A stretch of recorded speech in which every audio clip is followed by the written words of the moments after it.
Shalom, I'm Rabbi Michael Panitz. I'm the rabbi of Temple Israel of Norfolk, and this is the pulpit of that synagogue, Temple Israel of Norfolk.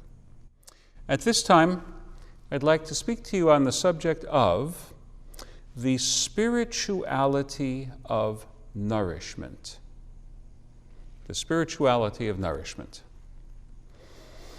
In the Olympic Games just concluded, we have been treated to many sights of world-class athletes displaying their patriotic emotions as they wrap themselves in their country's flags or stand at attention while their national anthem is being played. Indeed, every natural terrain in this world is part of God's overarching creation, and people from a particular place have a right to see the beauty of that place, as well as experience the mystical sense of belonging in the land they call home. In our upcoming Torah reading, Book of Deuteronomy, chapter 11, Moses performs a neat bit of jujitsu on the conventional wisdom about the land from which the Israelites had recently exited. Egyptians regarded the well-watered nature of their land as a supreme gift of the gods. The ever-flowing Nile protected them from many of the famines and droughts that plagued other countries in the region. Indeed, the Bible itself acknowledges that during famine times, people made their way to Egypt to procure vital food. So natural was it for Egyptians to regard their water supply as coming from the river that an Egyptian traveler in Southwest Asia once wrote home, "Here, their Nile falls from the skies."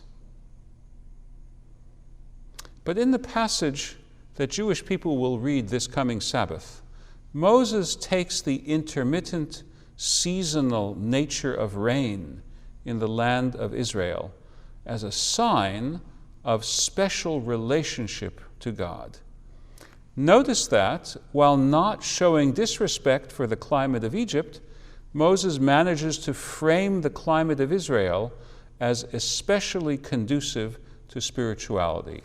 Deuteronomy chapter 11, verses 10 through 15, quote, "For the land into which you are coming to take hold of is not like the land of Egypt from which you went out, where you sow your seed and water it with your foot, like a garden of greens. But the land into which you are crossing to take hold of is a land of mountains and valleys.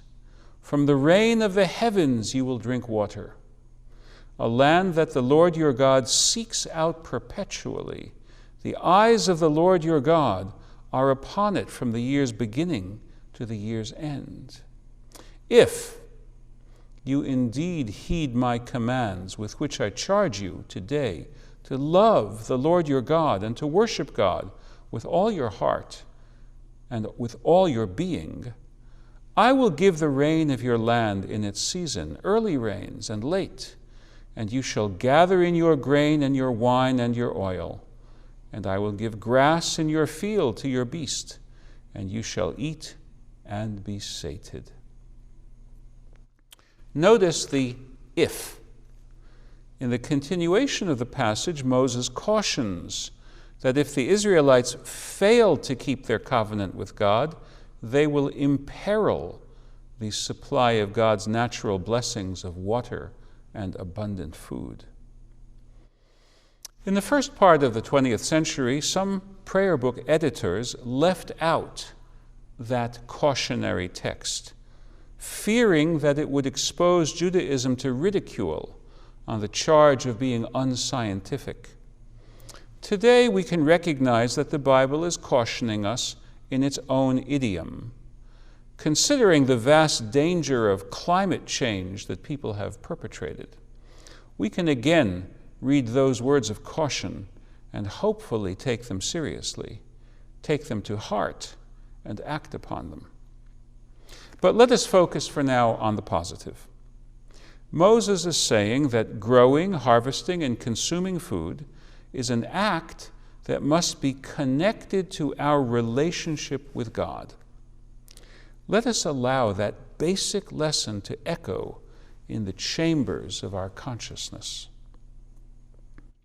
When I interview families on the eve of the funeral of a matriarch or a patriarch, now passed on, and I ask them to tell me what stands out in memory, often they go to the recollection of shared holiday meals and other daily moments of table fellowship. That's what they remember. The words of thanks we say to God, according to the rabbis, make a daily meal the equivalent of the sacrifices once offered in the Jerusalem temple. The rabbis go further. They also mandate that a meal needs to contain words of Torah. And let us remember, prayer is when we talk to God. Study of Torah is when we listen to God talking to us. Let your mealtime be more than secular. Let it be part of your daily conversation with God. We are now in the 7 weeks spanning the time from the 9th of Av, when we mourn the destruction of the temple, to the new year, when we proclaim that God, not anyone or anything less, is sovereign. Now is the time for recommitment to the sovereignty of the spiritual. Most of us eat several times a day. That is a religious opportunity to be savored. A good appetite to you all, and may that include your appetite for the spiritual as well as the material nourishment that makes life complete. Amen.